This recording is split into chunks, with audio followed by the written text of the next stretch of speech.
2010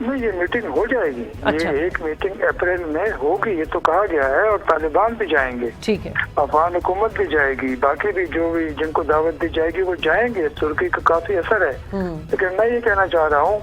کہ اصل جو مذاکرات پہلے بھی